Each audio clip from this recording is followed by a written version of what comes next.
Mantan Sekretaris Kementerian BUMN, Muhammad Said Didu, menyebut mantan Presiden Joko Widodo, Jokowi, telah 2 kali menyampaikan pernyataan yang dinilai sebagai bentuk tekanan terhadap Presiden Prabowo Subianto. Hal tersebut ia sampaikan melalui akun X atau Twitter miliknya. Mantan Sekretaris Kementerian BUMN, Muhammad Said Didu, menyebut mantan Presiden Joko Widodo, Jokowi, telah 2 kali menyampaikan pernyataan yang dinilai sebagai bentuk tekanan terhadap Presiden Prabowo Subianto. Hal tersebut ia sampaikan melalui akun X atau Twitter miliknya, Said_Didu, pada Minggu, 21 September 2025. Dalam unggahannya, Said Didu menyebut 2 momen yang menurutnya menunjukkan adanya ancaman politik dari Jokowi kepada Prabowo.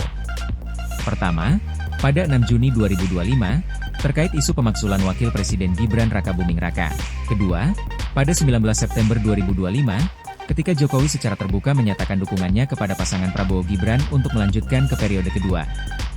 Pernyataan Said Didu pun menuai beragam komentar dari masyarakat. Sebagian besar sepakat dengan Said Didu, sebagian lainnya mempertanyakan kebenaran soal cawe-cawe Jokowi dalam pemerintahan Prabowo Gibran. Soal pemakzulan Gibran, Jokowi, Prabowo Gibran satu paket. Ancaman kepada Prabowo yang dimaksud Said Didu merujuk pernyataan Jokowi di Solo, Jawa Tengah, pada Jumat, 6 Juni 2025. Jokowi menyatakan Indonesia memiliki sistem ketatanegaraan yang harus diikuti dalam menanggapi isu pemakzulan Wakil Presiden Gibran Rakabuming Raka. Hal itu menjawab sorotan publik dan media terkait surat yang dikirimkan Forum Purnawirawan Prajurit TNI kepada pimpinan DPR, MPR, dan DPD RI yang mendesak agar Gibran dimakzulkan. Menurut Jokowi, desakan semacam itu merupakan bagian dari dinamika demokrasi yang lumrah terjadi dalam sistem politik terbuka. Jokowi juga menegaskan bahwa pemilihan presiden dan wakil presiden di Indonesia dilakukan dalam satu paket, tidak seperti di negara lain seperti Filipina yang dilakukan secara terpisah.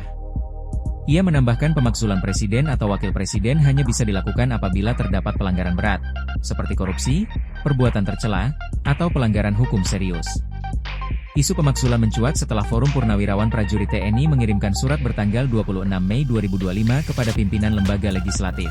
Surat tersebut ditandatangani oleh 4 Jenderal Purnawirawan yakni Jenderal TNI, Purnawirawan, Fachrul Razi, Marsekal TNI, Purnawirawan, Hanafi Asnan, Jenderal TNI, Purnawirawan, Tias Nosoedarto, dan Laksamana TNI, Purnawirawan Usman telah melanggar kode etik dan diberhentikan dari jabatannya.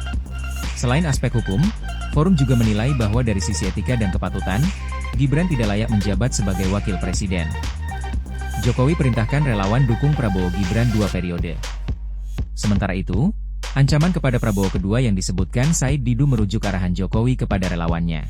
Jokowi secara terbuka memberikan arahan kepada para relawannya untuk mendukung penuh pemerintahan Presiden Prabowo Subianto dan Wakil Presiden Gibran Rakabuming Raka selama 2 periode. Dikutip dari Kompas.com, Jokowi enggan menjawab secara gamblang ketika ditanya apakah instruksi tersebut merupakan keinginan pribadinya. Namun, ia kembali menegaskan arahan tersebut. Sebelumnya, Ketua Umum Relawan Bara Jokowi Presiden, Bara JP, Willem Frans Ansanai, juga mengaku mendapat amanat dari Jokowi untuk mendukung Prabowo Gibran 2 periode. Pernyataan itu disampaikan Frans dalam acara pelantikan pengurus Dewan Pimpinan Pusat, DPP, Bara JP periode 2025-2030 di Kompleks Museum Joang, 45, Menteng, Jakarta, Sabtu, 13 September 2025. Acara tersebut turut dihadiri Ketua Umum Partai Solidaritas Indonesia, PSI, sekaligus putra bungsu Jokowi, Kaesang Pangarep.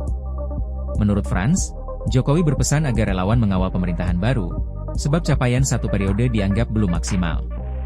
Karena itu, lanjut Frans, Bara JP siap membantu menyuarakan program pemerintahan Prabowo Gibran kepada masyarakat serta mengkonsolidasikan kekuatan rakyat. Download Tribun X sekarang, menghadirkan lokal menjadi Indonesia.